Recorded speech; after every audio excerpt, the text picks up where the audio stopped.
Trump said the golden age of America begins right now. Twice he bragged about a landslide victory. That was in no way a landslide victory.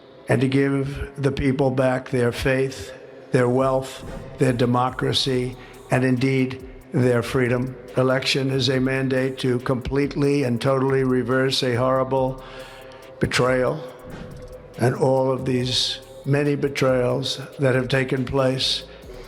From this moment on, America's decline is over. Breaking news, billionaires are now homeless, at least according to our new president. In a twist that would make even Dickens scratch his head, Trump's inauguration speech painted Jeff Bezos as a poor, helpless victim. Before we move on, I'd like to ask you a small favor. If you appreciate this content, please take a second to like this video and subscribe to the channel. Over 98% of you watch the videos without subscribing. It costs you nothing, but it makes a huge difference to us. So, did you click the subscribe button? Great, thank you so much. Now, back to the video. But don't worry folks, our new leader has a plan to solve this crisis of imaginary poverty among the obscenely wealthy. It involves golden age promises, alternative facts, and a healthy dose of what we like to call Trumponomics. It was, I was gonna say historic, but it was really just a very weird day in our country's history today.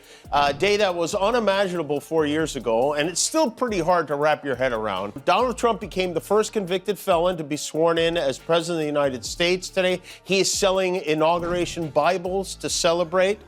He launched a new meme coin over the weekend. President McRib is back for a limited time, only 4 years. Today at noon Eastern, our long national nightmare was officially sworn in. Another time, a second time. So folks, it looks like our old pal Trump is back, and he's got some wild ideas about who's struggling these days. You won't believe this, but apparently tech billionaires are the new face of homelessness. I know, it's hard to picture Jeff Bezos pushing a shopping cart down Rodeo Drive, but according to Trump, that's where we're at. Trump's been going on about how these poor, helpless billionaires lost their mansions in the California wildfires. It's enough to make you want to start a GoFundMe for Mark Zuckerberg, isn't it? But hold on a second, didn't we just see Bezos drop a cool $165 million on a new pad last week? I guess that cardboard box must have some really fancy amenities. Picture this. Poor Jeff Bezos, huddled under an Amazon Prime box, using his last few $1 billion to keep warm. Maybe he's even considering a part-time job at one of his own warehouses. The horror. Now, Trump's got a bit of a history when it comes to exaggerating wildfire damage. Remember when he said California needed to rake its forests? I guess now he thinks they need to rake the billionaires' front lawns too. Going first couple welcomed the incoming president and first lady. Which was interesting to watch. Trump actually got involved in Melania's outfit for this ceremony. Biden and Trump rode together to the Capitol in a limousine like a divorced couple on their way to their kid's graduation. Jill Biden rode with Melania Trump. They both cried the whole way there, different reasons. Kamala Harris invited J.D. Vance to the vice president's residence at the Naval Observatory for a ceremonial humping of the Millard Fillmore futon. But let's be real, the only thing these guys are losing in fires is maybe a vacation home or two. It's not exactly the grapes of wrath for the caviar crowd. But don't worry folks, our orange knight in shining armor has a grand solution for this imaginary crisis. Are you ready for it? Drum roll please.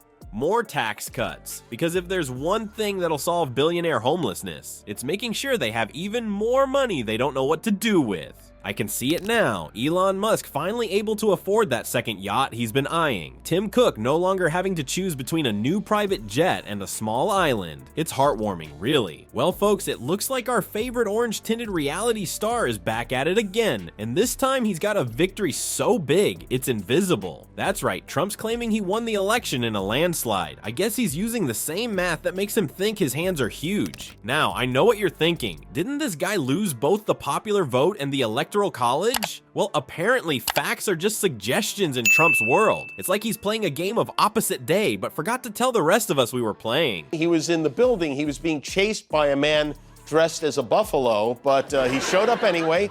He showed up without mother. Karen Pence opted not to celebrate the man who was all good with a bunch of yahoos killing her husband. A lot of people were surprised to see the former Vice President Mike Pence show up, but he did. No, that's not him. That is definitely not him. Mike is actually the fun one in the couple.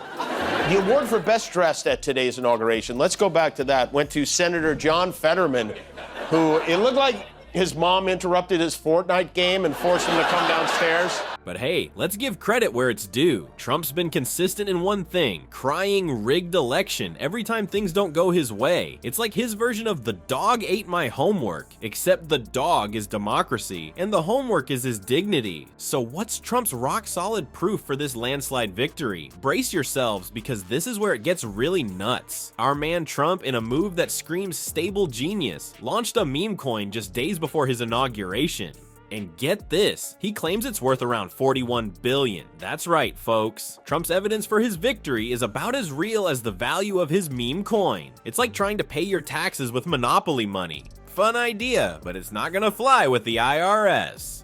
Jimmy Kimmel, bless his heart, couldn't help but point out how crazy this all is. He said it's just another example of Trump's, let's say, unique approach to leadership. I mean, who needs actual votes when you've got imaginary crypto billions, right? But here's the real kicker. Trump's not just content with fake victories. Oh no, he's gearing up for some very real executive orders, because nothing says making America great again, like treating the presidency like a game of SimCity. I can almost hear him now. The Republic will be reorganized into the first galactic empire. You know, John, even Adam Sandler wears a suit to the Golden Globes.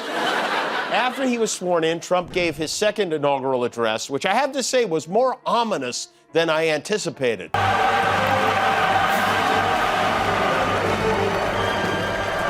So this is how liberty dies, with thunderous applause. I declare this mountain shall henceforth be known as Mount Trumpmore, and this building, Trump Tower 2, Electric Boogaloo.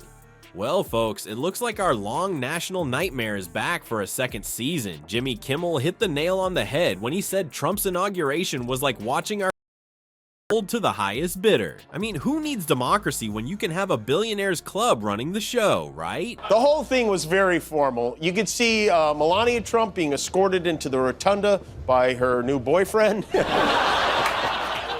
Of course, I'm kidding about Donald and Melania are very, very much in love. There they are. The reporters, they asked Joe Biden what his message for the day was, and he said joy was his message for the day, which I think that's the name of the nurse who gives him his sponge baths.